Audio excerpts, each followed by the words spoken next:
YCP హయాంలో జరిగిన మద్యం కుంభకోణంలో పిటిషనర్ కసిరెడ్డి రాజశేఖర రెడ్డి కీలకంగా వ్యవహరించారని సిట్ తరపు న్యాయవాది సిద్ధార్థ లుద్రా హైకోర్టుకు తెలిపారు.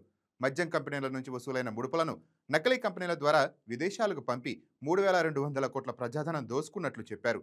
3 ఛార్జ్షీట్లు దాఖలు చేసినప్పటికీ దర్యాప్తు ఇంకా కొనసాగుతోందని, ప్రాథమిక ఆధారాలు ఉన్నందున బెయిల్ ఇవ్వకూడదని వాదించారు.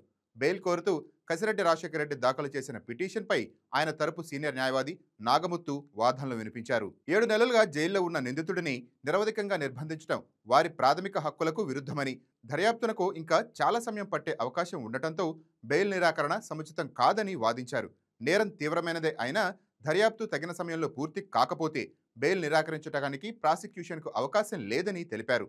మరోవైపు ఈ కేసులో ముందస్తు బెయిల్ కోసం AP beverages corporation MD Dontireddy Vasudevareddy, excise శాఖ అధికారి వెంకట సత్యప్రసాద్ హైకోర్టులో పిటిషన్ దాఖలు చేశారు. అయితే ఇవన్నీ తిరస్కరించాలంటూ మరో నిందితుడు చెవిరెడ్డి భాస్కర్ రెడ్డి అనుబంధ పిటిషన్ దాఖలు చేశారు.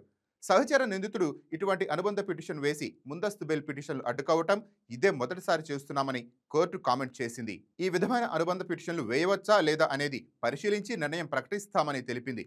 ఈ పిటిషన్లపై కూడా విచారణను జస్టిస్ వెంకట జ్యోతిర్మయ్ డిసెంబర్ 2కు వాయిదా వేశారు. ఈ వీడియో మీకు నచ్చినట్లయితే లైక్ కొట్టి షేర్ చేసి మా వైకే టీవీ ఛానల్ని సబ్స్క్రైబ్ చేయండి.